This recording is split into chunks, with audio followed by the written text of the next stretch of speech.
Jumpa lagi scan bersama Bung Firdaus Ilyas. Iya, berjumpa lagi kita, Bung Meldi Rendra. Kita menjelang 6 bulan Prabowo berkuasa, Bung Firdaus. Ya, ini satu saat ya kita harus melihat, mengevaluasi banyak hal tentang Prabowo. Terutama Prabowo masih dalam tataran program-program dia, masih dalam bentuk jargon-jargon, Bung Firdaus ya. Jadi bahasa yang diutarakan itu hanya jargon-jargon dan tidak memberikan clue-clue teknis yang bisa dia realisasikan di situ. Nah, ini adalah suatu masalah bagi pemimpin kita. Jangan setiap hari hanya jargon-jargon yang muncul di pikiran-pikiran Prabowo, Bung Firdaus. Iya, Bung Meldi. Iya, kita sudah memasuki 6 bulan pemerintahan atau kabinet Presiden Prabowo Subianto. Dan kalau kita lihat, evaluasi 6 bulan merupakan salah satu langkah strategis dan perlu dilakukan untuk melihat apakah kinerja kabinet, program-program pemerintah, kemudian visi misi apa yang dicantumkan di dalam asa cita itu bisa dilaksanakan, termasuk kira-kira bagaimana pemerintahan, terutama Presiden Prabowo dengan jajaran kabinetnya, merespon isu yang berkembang saat ini, perkembangan geopolitik, situasi nasional, isu-isu strategis begitu. Dan kalau kita lihat dalam 6 bulan ini, artinya pada bulan April, sejak Oktober 2024, dan sekarang kita sudah berada pada bulan April 2025, sekitar 6 bulan pemerintahan Prabowo, maka ada beberapa catatan penting yang bisa kita berikan, Bung Meldi, dalam rangka menilai kinerja atau evaluasi pemerintahan Prabowo. Tujuannya nanti pasti jelas. Satu, misalnya memberikan masukan catatan terkait program-program apa saja yang sudah berjalan, bagaimana performa pemerintahan terbaik terkait fiskal, terkait kinerja dan segala macam begitu. Dan yang kedua tentu melakukan perbaikan dari sisi evaluasi ini. Kita berharap publik, masyarakat luas, akademisi kampus dan pengamat juga memberikan masukan-masukan yang konstruktif untuk pemerintahan Prabowo. Dan tentu dari evaluasi ini kita juga bisa melihat performa kinerja masing-masing anggota kabinet misalnya, mengevaluasi kabinet gemuk yang dibentuk oleh pemerintahan Prabowo, kira-kira siapa yang bisa bekerja, siapa yang tidak, siapa yang sudah bekerja sesuai dengan tracknya atau sesuai dengan arahan, begitu ya, sesuai dengan kebutuhan bangsa, tetapi siapa juga yang tidak bisa bekerja, gitu ya, hanya memenuhi postur kabinet dan menghabiskan anggaran atau anggaran kementerian pemerintahan, Bung Meli, gitu. Nah, kalau kita lihat dari sisi kinerja, Bung Meli, ada beberapa hal yang patut kita jadikan catatan. Pertama yang sangat menjadi sorotan publik adalah dari sisi performa anggaran atau APBN. Dan sebagai catatan kita, misalnya, di dalam 6 bulan pemerintahan Prabowo, terutama untuk tahun anggaran 2025, termasuk dalam kuartal 1 2025, ternyata performa APBN kita tidak cukup baik, Bu Meldi. Bahkan kalau kita bandingkan di dalam kuartal 1, artinya Januari sampai Maret 2025, itu performanya jauh dibandingkan tahun 2023 atau 2024, begitu. Padahal dalam konteks situasi makroekonomi jauh lebih baik, walaupun situasi global agak berubah, begitu ya. Tetapi dari sisi performa pendapatan negara itu lebih rendah dibandingkan performa yang ditargetkan. Pendapatan negara itu di bawah sekitar 17% dibandingkan target tahun sebelumnya yang di atas rata-rata 22-23%, Meldi. Terutama dalam sisi perpajakan begitu ya. Perpajakan kita mengalami jeblok yang sangat luar biasa begitu ya, di luar skenario yang diharapkan atau rencana begitu ya, di mana performanya itu hanya 16% di dalam kuartal pertama 2025 begitu. Dan ini juga tidak terlepas dari berbagai stimulus atau program yang disampaikan oleh pemerintah begitu. Jadi kalau kita lihat dalam konteks fiskal begitu ya, ternyata performa 6 bulan pemerintahan Prabowo tidak cukup baik. Target-target di dalam mengenjot penerimaan negara, memperbaiki tata kelola, akuntabilitas fiskal misalnya, itu tidak tercapai atau banyak menjadi PR-PR besar begitu. Kemudian yang kedua, kalau kita lihat dalam kinerja program-program unggulan, program-program populisnya pemerintahan Prabowo, mulai dari makan gizi bergratis, kemudian menaikkan performa pemerintahan dan segala macam, termasuk dengan memberikan isu-isu tentang program, isu besar ketahanan pangan, ketahanan energi, begitu ya, membangun kemandirian ekonomi bangsa misalnya, ternyata seperti yang Bu Meldi katakan tadi gitu, mayoritas masih dalam tatanan wacana, tapi dalam tata kelola, kemudian kinerjanya masih banyak menemukan kendala. Kendala entah misalnya tidak jelasnya penurunan atau bagaimana menurunkan program besar dari ide besar dalam masa kita dalam program konkret begitu ya, termasuk juga ketidaksiapan lembaga, kelembagaan pemerintahan gitu ya, jalur distribusi dan segala macam atau performa pribadi para pejabat-pejabat yang ada begitu. Dan kalau kita lihat sampai saat ini misalnya, makan bergizi gratis yang ditargetkan akan mengambil 170-an triliun APBN 2025 ini, tetapi dari sisi mekanisme pendistribusian, kemudian standar-standar misalnya apa namanya tata kelolanya, termasuk juga transparansi dan akuntabilitasnya masih jauh dari harapan publik, Bung Meldi. Gitu. Dan yang terakhir menurut saya yang penting adalah kalau kita lihat dalam performa kinerja para pembantu Presiden Prabowo, mulai dari menteri, wakil menteri, staf sus, dan badan-badan yang banyak dibentuk oleh pemerintahan Prabowo gitu ya. Jadi kalau kita katakan lebih dari 200 pejabat tinggi yang terbentuk di era pemerintahan Prabowo misalnya, maka sebagian besar tidak memiliki performa kinerja yang jelas begitu. Pada satu sisi kita tidak melihat kira-kira di dalam 3 bulan pertama, bahkan sampai 6 bulan saat ini, kira-kira seperti apa target milestone gitu ya, atau capaian-capaian besar yang akan mereka kerjakan di dalam 5 tahun ke depan gitu. Kementerian-kementerian strategis lebih banyak berdebat di wacana aja di awal begitu ya, tapi pada akhirnya kehilangan narasi kira-kira akan seperti apa begitu. Pada titik ini kita melihat bagaimana komunikasi politik pembangunan pemerintahan Prabowo begitu buruk gitu. Menterinya yang tidak terkoordinasi satu sama lain gitu ya. Kemudian jubir yang hanya lebih banyak berperan sebagai buzzer daripada sebagai apa namanya komunikasi kenegaraan atau pemerintahan begitu ya. Dan begitu dominannya orang lingkar istana, ini yang membuat forma pemerintahan Prabowo dalam 6 bulan ke depan boleh kita katakan mendapat konten merah. Bahkan kalau kita mau katakan sebagai satu reaksi dari itu misalnya buruknya trust atau turunnya kepercayaan publik terhadap baik itu ekonomi ataupun di lantai bursa, walaupun sekali lagi itu juga terpengaruh dalam geopolitik global begitu ya, tetapi berkali-kali bursa harga saham itu jatuh, kemudian performa penerimaan negara tidak naik. Ini menunjukkan di dalam 6 bulan pemerintahan Prabowo, trust publik tergerus begitu ya, dan kepercayaan menurun begitu. Dan ini menjadi catatan penting di dalam 6 bulan pemerintahan Prabowo Subianto, Bung El.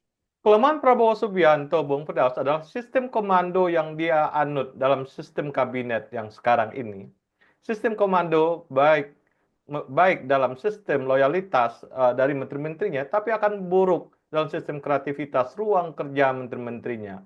Dan saat ini Prabowo menganut pola itu yang sebenarnya menghambat. Jadi menteri-menteri merasa tidak leluasa melakukan apapun yang terpikir oleh dia, dan dia sangat hati-hati. Dan kehati-hatian inilah yang menjadi penghambat apa yang bisa dilakukan, apa yang mendesak dilakukan saat ini di kementerian-kementerian yang ada.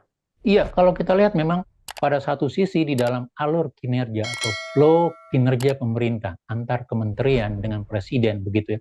Apa yang disampaikan oleh presiden kemudian dieksekusi oleh menteri atau pejabat tinggi negara atau lembaga yang lain misalnya itu menemukan barrier, tidak ada koneksi komando yang langsung begitu.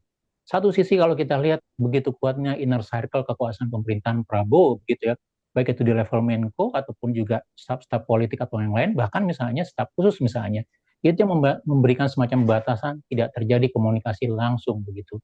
Kemudian yang kedua kalau kita lihat karakteristik dari awal kita melihat misalnya secara personal bagaimana pendekatan komando Prabowo yang berbasis tentara begitu itu tidak hilang ketika dia mengemban jabatan sipil. Hal inilah yang menjadi salah satu persoalan bagaimana tingkat kreativitas kemudian inovasi tidak muncul begitu. Mungkin di awal muncul dalam 2 bulan 3 bulan pertama keinginan untuk melakukan inovasi dan kreasi. Tetapi banyak sekali dari kebijakan-kebijakan inovasi dan kreasi ini akhirnya mati karena di default sendiri oleh presiden gitu. Pada akhirnya presiden mengambil alih semua policy kebijakan, bahkan presiden juga mengatakan peraturan teknik per teks misalnya segala macam harus mendapat izin dari seorang presiden misalnya. Artinya apa? Hal-hal yang di luar makro kewenangan seorang presiden begitu ya. Tetapi karena misalnya bagaimana saya tidak tahu apakah karena ketidakpercayaan atau tidak adanya komunikasi program kerja yang baik, pada akhirnya harus melewati semua kepada meja presiden begitu. Dan pada akhirnya menteri atau pejabat tinggi atau badan yang lain misalnya itu hanya sekedar orang saja yang siap menjalankan perintah, menjalankan apa namanya sesuatu yang diperintahkan, walaupun sekali lagi juga bisa datangnya bergelombang melalui media-media yang lain misalnya. Jadi saya pikir alur administrasi pemerintahan itu bermasalah begitu ya. Tidak ada direksi yang langsung, tidak ada komunikasi yang baik lewat Menko atau segala macam, akhirnya menimbulkan semacam apa deviasi begitu, menimbulkan multitafsir begitu.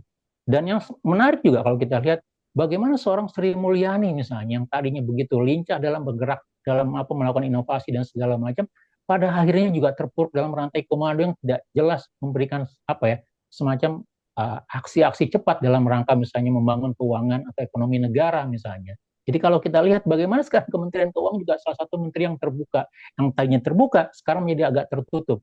Tidak ada lagi data tentang APBN kita, tidak ada lagi performa ekonomi dan segala macam begitu ya. Dan itu yang menurut saya juga menjadi salah satu PR besar begitu. Dan di balik ini ada beberapa instrumen atau orang personal atau lembaga, walaupun Presiden Prabowo mengatakan 6 bulan ini belum mendapatkan tunjangan atau belum mendapatkan gaji, fasilitas kendaraan begitu ya. Tetapi ya satu sisi seperti itu dalam skema efisiensi, tapi di sisi lain juga Pak Prabowo juga secara jujur mengatakan banyak daripada stafnya, baik itu menteri, lembaga, wakil menteri gitu ya, yang notabene tidak memiliki kapasitas atau kompetensi, terpilih karena hanya karena kedekatan politik atau dukungan dan segala macam, dekat dengan nuansa benturan kepentingan. Dan saya pikir orang-orang yang menjadi beban dalam pemerintahan ini yang tidak bisa kerja, tidak memiliki integritas gitu ya, saatnya untuk dievaluasi dan diganti atau kalau perlu dihilangkan begitu ya dengan orang-orang yang lebih kompeten begitu. Jadi tidak menjadi PR besar, tidak menjadi beban Prabowo misalnya di dalam membangun kerja-kerja atau cita-citanya untuk 5 tahun ke depan. Jadi hal-hal ini yang menurut saya menjadi salah satu di antara sekian banyak evaluasi kita terkait pemerintahan 6 bulan Presiden Prabowo Subianto. Rasionalisasi kabinet, Bung Firdaus, ini juga adalah terobosan-terobosan yang harus dilakukan oleh Prabowo. Dengan mensederhanakan kabinet ini sudah sesuatu yang harus dilakukan. Kabinet-kabinet yang tumpang tindih atau kabinet-kabinet yang sebenarnya satu kesatuan harus disatukan lagi, sehingga ini akan memudahkan langkah Prabowo. Begitu banyak kementerian-kementerian yang ada, ya, begitu banyak menteri-menteri ini juga koordinasi akan susah, akan sulit dilakukan dengan kebutuhan-kebutuhan mendesak yang saat ini, ya, terutama sejak persoalan-persoalan internasional yang begitu menguat saat ini, sehingga keputusan yang paling kita tunggu saat ini adalah Prabowo memunculkan rasionalisasi kabinet, Bung Firdaus. Iya, betul. Saya sepakat sekali. Salah satu langkah mendesak di dalam 6 bulan performa pemerintahan Prabowo adalah melakukan evaluasi, kemudian melakukan perampingan dan efisiensi kabinet atau pemerintahannya, Bu Meldi. Baik dari sisi jumlah kementerian atau kelembagaan atau personalnya.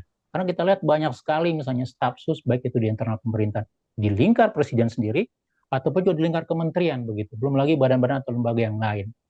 Kalau tadinya di awal pembentukan banyak lembaga ini sebagai bagian dari akomodasi politik atau dukungan, tetapi setelah diberikan waktu dan kesempatan selama 6 bulan tidak ada performa atau kinerja yang baik, maka Presiden Prabowo punya justifikasi untuk mendefault atau menghentikan begitu ya, tidak melanjutkan semacam kontribusi politiknya kepada rekan-rekan atau orang-orang sejawatnya, Bu Meldi. Kembalikanlah kepada mekanisme teknokrasi, kabinet kerja, kabinet yang berorientasi profesionalisme dan integritas begitu. Dan saya pikir kewenangan itu ada di pada presiden begitu ya. Dan kalau kita lihat sebenarnya Presiden Prabowo mampu untuk melakukan itu. Tinggal apakah akan dilaksanakan atau tidak begitu. Kemudian yang kedua kalau kita lihat Presiden Prabowo juga punya banyak hal dalam membangun komunikasi politik lebih civilized lah kalau istilah saya begitu ya. Artinya apa? Isu-isu yang dekat dengan kepentingan publik, komunikasi, kemudian membangun media yang baik dalam demokratisasi dan isu HAM misalnya, termasuk juga meletakkan kembali fungsi masing-masing kelembagaan, mana fungsi pertahanan, mana fungsi sipil begitu ya, mana yang masuk dalam kewenangan masyarakat sipil, mana yang masuk dalam kewenangan aparat penegak hukum atau pertahanan begitu, tidak dicampur adukan. Dan yang paling besar, yang paling penting adalah kembali menegaskan garis pembatas benturan kepentingan antara benturan kepentingan sanak famili kroni atau sanak famili partai politik dengan kepentingan-kepentingan pelayanan publik begitu. Karena kalau kita lihat semakin membesarnya semakin membaurnya antara benturan kepentingan itu menjadi salah satu soal besar juga dalam pemerintahan Prabowo. Dan kalau pemerintahan Prabowo ini membangun trust atau kepercayaan publik tidak hanya dalam masyarakat global yang sip dilakukan dengan tour of duty atau jalan-jalan ke luar negeri, tetapi yang paling penting adalah masyarakat nasional Indonesia sendiri begitu. Bangunlah kepercayaan publik dengan integritas, bangunlah kepercayaan publik dengan kerja-kerja, dengan mekanisme akuntabilitas begitu, dengan transparansi, mengedepankan isu HAM dan kemerdekaan begitu ya, mengedepankan kepentingan publik dibanding kepentingan kelompok atau relawan ataupun juga pendukung politik, Bu Meldi. Terima kasih, Bung Firdaus. Iya, sama-sama Bu Meldi. Terima kasih banyak. Salam Indonesia bersih. Salam Indonesia bersih.